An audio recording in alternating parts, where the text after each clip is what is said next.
ओम शांति।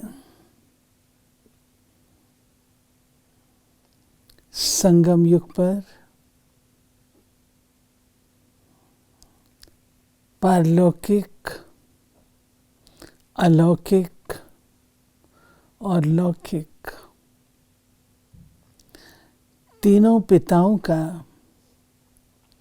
सानिध्य और पालना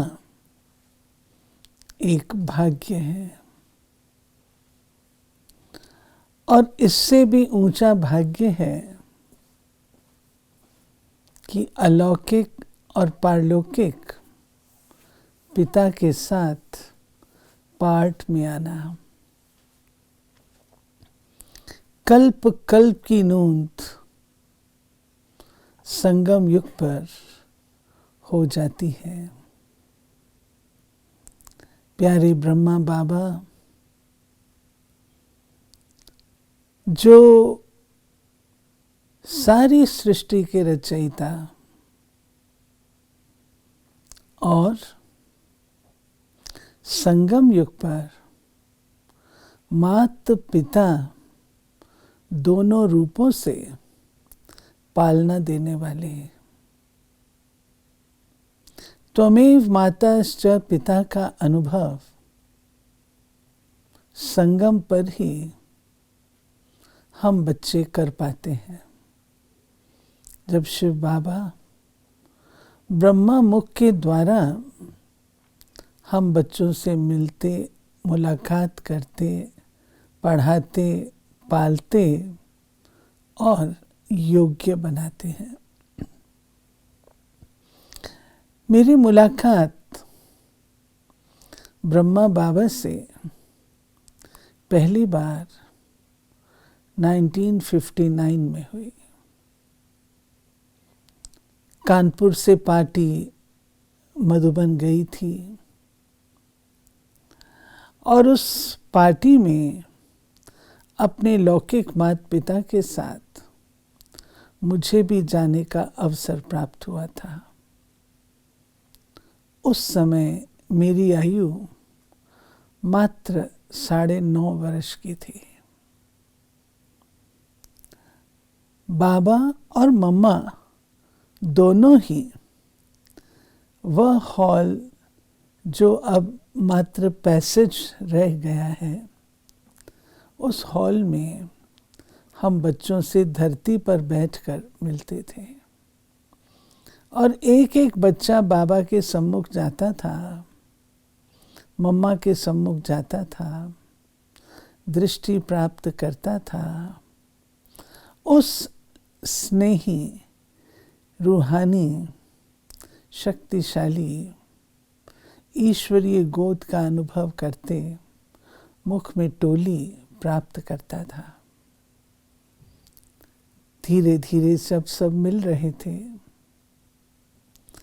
तो मेरा जब टर्न आया, बाबा ने बड़े प्यार से दृष्टि दी और बाबा ने मेरे से पूछा, बच्ची पहले कभी बाबा को मिली हो?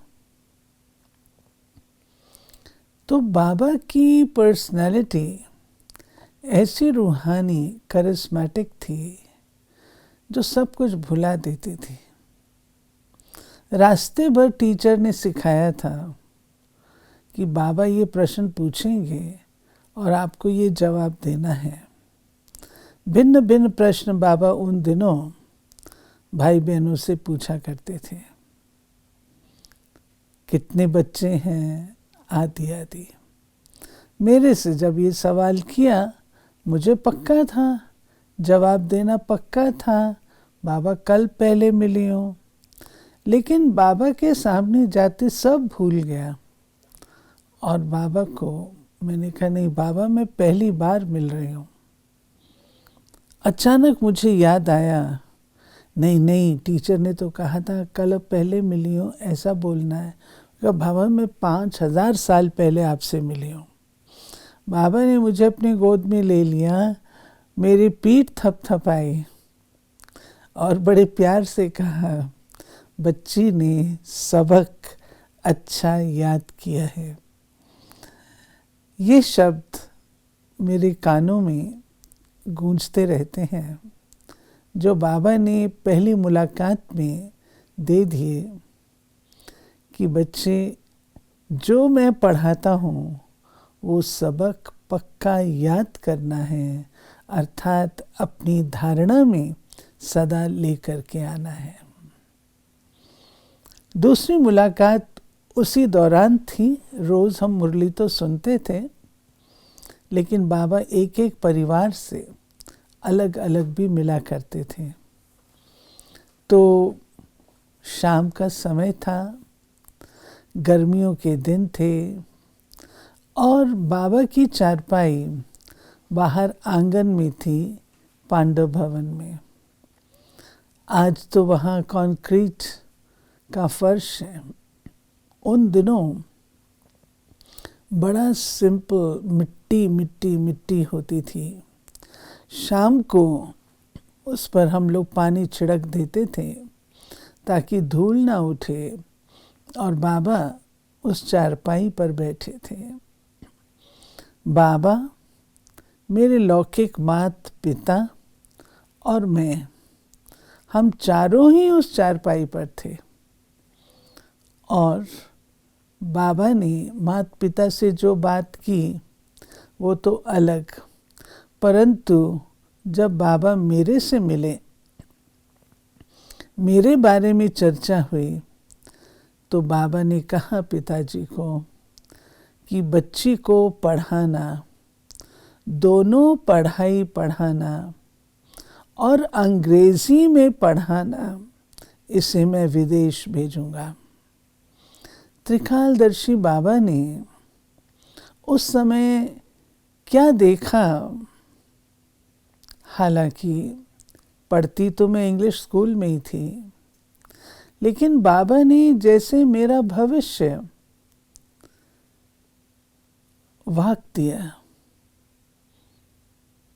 बाबा ने दोनों पढ़ाई पढ़ने के लिए जो बात कही, वो आज मैं रियलाइज करती हूँ वो कितनी आवश्यक थी। बीच में मैंने पढ़ाई 2 बार छोड़ी, लेकिन 2 बार ही पुनः बाबा ने पढ़ने के लिए कहा, और जो डायरेक्शन बाबा ने दिया उसका अनुभव आज मैं करती हूँ वो कितना सटीक था, कितना इम्पोर्टेंट था। और बाबा ने एक बार नहीं, अनेक बार विदेश भेजा। जिस समय बाबा ने ये बात कही थी, उस समय विदेश में एक भी भाई बहन नहीं थे, एक भी बच्चा नहीं था, एक भी सेंटर नहीं था, लेकिन त्रिकालदर्शी पिता, उसे सब कुछ पता होता है, जानी जाननहार है, और उन्होंने मुझे ये डायरेक्शन दिया जो साकार रूप से मैं देखती हूँ बहुत सफल रहा। तीसरी बात, एक बार मीठे बाबा ने खेल रहे थे बाबा, तो मैं भी छोटी बच्ची थी, मुझे खेलने का बहुत शौक था। बाबा बैडमिंटन भी खेलते थे, तो मुझे भाग्य मिला, मैंने मम्मा बाबा दोनों के साथ बैडमिंटन खेला। ज़्यादा नहीं, थोड़ा, लेकिन खेला। ऐसे ही बाबा भोग के पश्चात दोपहर में ब्रह्मा भोजन के बाद हॉल में बैठते थे, और उसको हम लोग कहते थे पान सुपारी पार्टी। और पान सुपारी क्या होती थी? छोटे फल होते थे जो मिलते थे, या थोड़ा सा अंगूर होगा, मौसमी होगी, केला होगा, ये थोड़े से पीस मिलते थे। और बाबा हम बच्चों के साथ बैठ के मुलाकात करते थे। तो बाबा खेल रहे थे, उन दिनों एक कोन होता था, उसमें बॉल डालते थे और प्रेस करते थे उसके लीवर को, तो वो पॉप आउट हो करके आपके कोन में आ जाता था। फिर आप अगर करेंगे दूसरे तो ऐसे में बाबा के साथ खेल रही थी, और भी सभी थे, बाबा फेंक रहे थे, कईयों के हाथ में कोन था, लेकिन मैंने कोन में बॉल ले ली और फिर बाबा को फेंकी। तो बाबा ने कहा ये बच्ची होशियार है। तो ये एक अंडरलाइन कर गई बात कि बाबा ने ये बात कही मुझे, होशियार है। कभी जीवन में, पुरुषार्थी जीवन में ऊंचाई नीचाई आती है, बाबा की ये शब्द याद आते हैं, नहीं बच्ची होशियार है, और कैसी भी सर्कमस्टेंस हो उसमें से रिगल आउट कर लेना ज्ञान के आधार से, बाबा की मदद से पॉसिबल हो जाता है।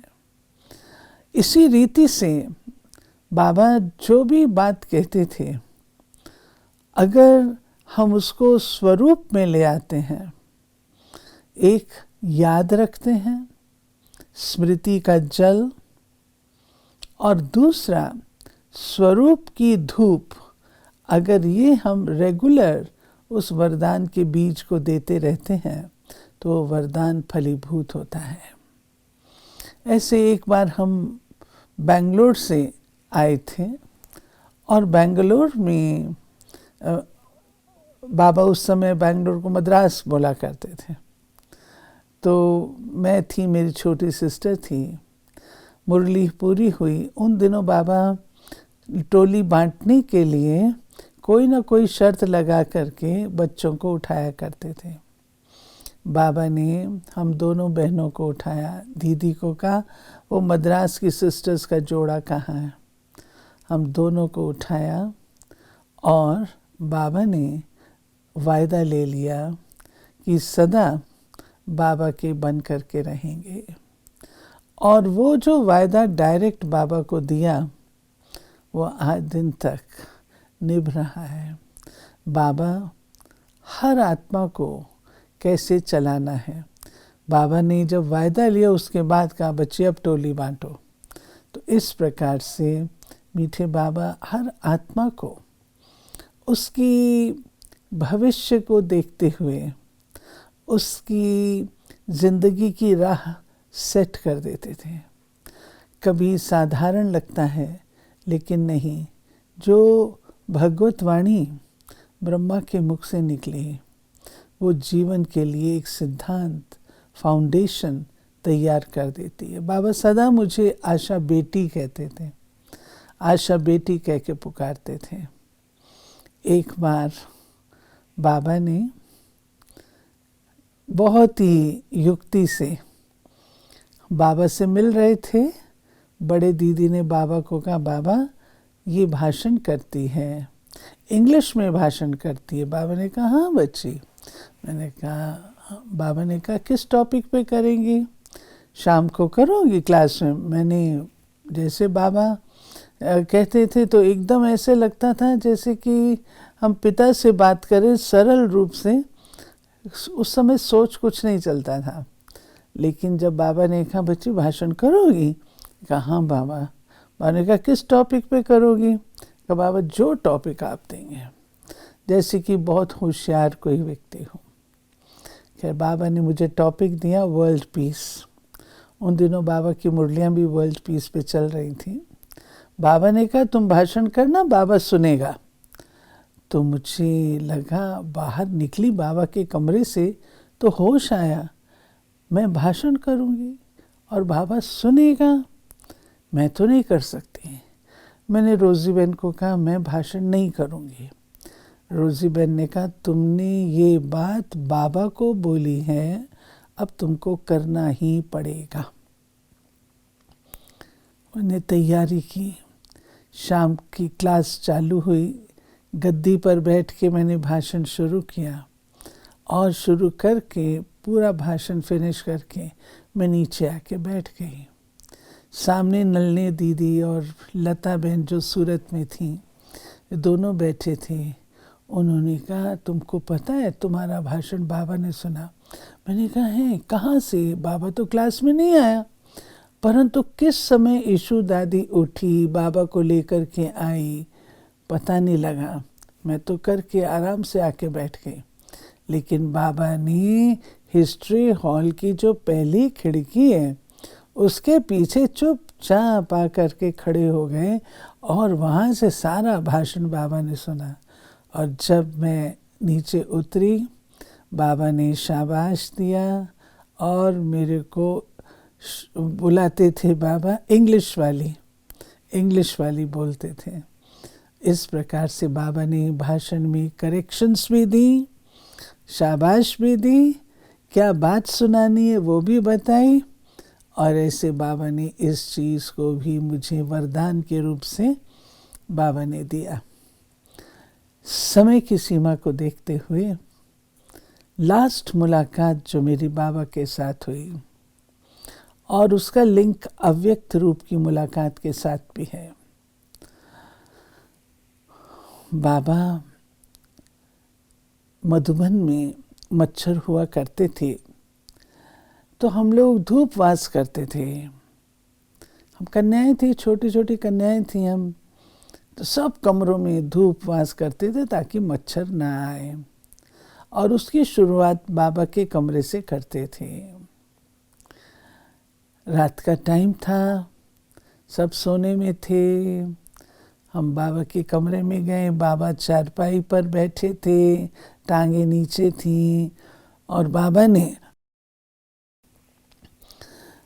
ने दृष्टि दी और बड़े स्नेह से एक वरदान रूप में शिक्षा भी दे दी। बाबा ने कहा, बच्ची सदा याद रखना, जैसा कर्म मैं करूंगी मुझे देख और करेंगे। उस समय मुझे समझ नहीं आया, आउट ऑफ द ब्लूज बाबा क्यों ये बात बोली मेरे को, और कई समय तक मैं समझ नहीं पाई। परंतु धीरे धीरे राज खुलते गए और मुझे याद रहता है, जैसा कर्म मैं करूंगी मुझे देख और करेंगे। बाबा ने सदा ऐसे स्थान पे रखा, ऐसे पोजीशन पे रखा जहाँ पर ये बात याद रहती है, जैसा कर्म मैं करूंगी मुझे देख और करेंगे। ऐसे थे प्यारे बाबा के वरदानी बोल और वरदानी पालना, जो नस नस में जो ब्लड है उस ब्लड में समाई हुई है, कदापि भूल ना पाएंगे। ओम शांति।